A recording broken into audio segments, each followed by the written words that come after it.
আজকে তৈরি করেছি হাতে মাখা মুরগির কষা মাংস। তো আমি একটা পাতিলের মধ্যে একটু মুরগির মাংসগুলো নিয়েছি। এর মধ্যে আমি সব কিছু মশলা অ্যাড করব। তো আমি কাঁচামরিচ কুচি, পেঁয়াজ কুচি দিয়ে দিয়েছি টমেটো কুচি। এখানে দিয়ে দিব হলুদের গুঁড়ো, দিয়ে দিবে এখানে মরিচের গুঁড়ো। সব কিছু আমি 1 চামচের মতনই দিয়েছি, কারণ ঝালটা একটু কমে দিব। আপনারা আপনাদের স্বাদ মতন দিতে পারেন। দিয়ে দিলাম লবণ একটু কম হয়েছে, তারপর আমি আবার একটু দিয়ে দিয়েছি জিরে গুঁড়োটাও একটু বেশি দিতে হবে, কারণ মাংসের মধ্যে জিরে গুঁড়োটা বেশি দিতে হয়। দিয়ে কিছু আদা বাটা, রসুন বাটা সবগুলো একসাথে মিক্স করে নেব। এরপর আমি এখানে কিছু তেল দিয়ে দিব। তেল দেওয়ার পর আমি এখন আমার হাত দিয়ে ভালো করে এটাকে মেখে নেব, যেন সব মশলাগুলো মুরগির মাংসের ভিতরে ভালোভাবে লেগে থাকে। তারপর আমি একটা ঢাকনা দিয়ে ঢেকে দেব। এখন আমি এখানে মুরগির জন্য কিছু আলু রেখেছি, আলুগুলো এখন ভেজে নেব। তো এরই মধ্যে বৃষ্টি শুরু হয়ে গেল।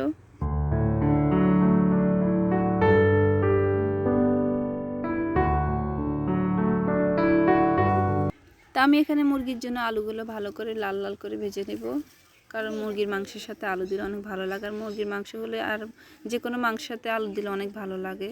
তো আমি এখানে আলুর পরিমাণটা একটু বেশি নিয়েছি, কারণ সবাই আলু অনেক পছন্দ করে। তারপর আলুগুলো ভাজা হয়ে গেছে, আমি এখন উঠিয়ে নিয়ে যাচ্ছি। এখন আমি মশলাগুলো এখন তেল, আমি একই পাতিলের মধ্যে আমার হাতে মাখা মশলার মাংসগুলো আমি দিয়ে দিয়েছি। ভালো করে নাড়তে হবে যেন নিচে না লেগে যায়, ভালো করে কষাতে হবে যেন তেলটা উপরে ভেসে ওঠে। তেলটা উপরে না ভেসে ওঠে,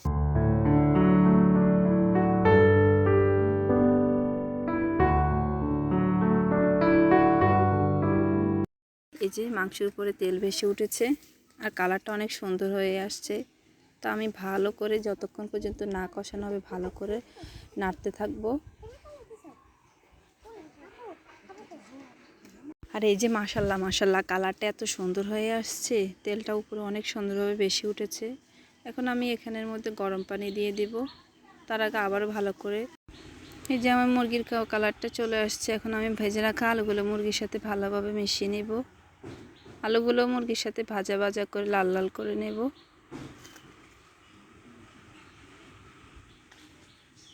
এখন আমি এখানে গরম পানি দিয়ে দিয়েছি, আর গরম পানিটা আমি ফুটন্ত গরম পানি দিয়েছি, কারণ ফুটন্ত গরম পানি দিলে খুব তাড়াতাড়ি হয়ে যায়।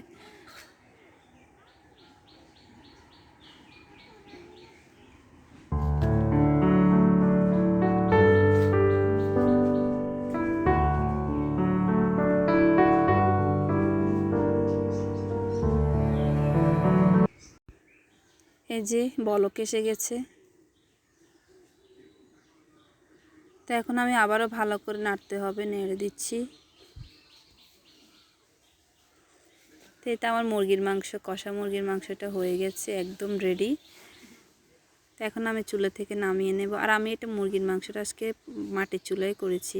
মাটির চুলায় করলে অনেক মজা হয়। তো এটা আমি একটা পাতিলের মধ্যে সবগুলো কষা মাংস একটা বাটির মধ্যে ঢেলে নিচ্ছি।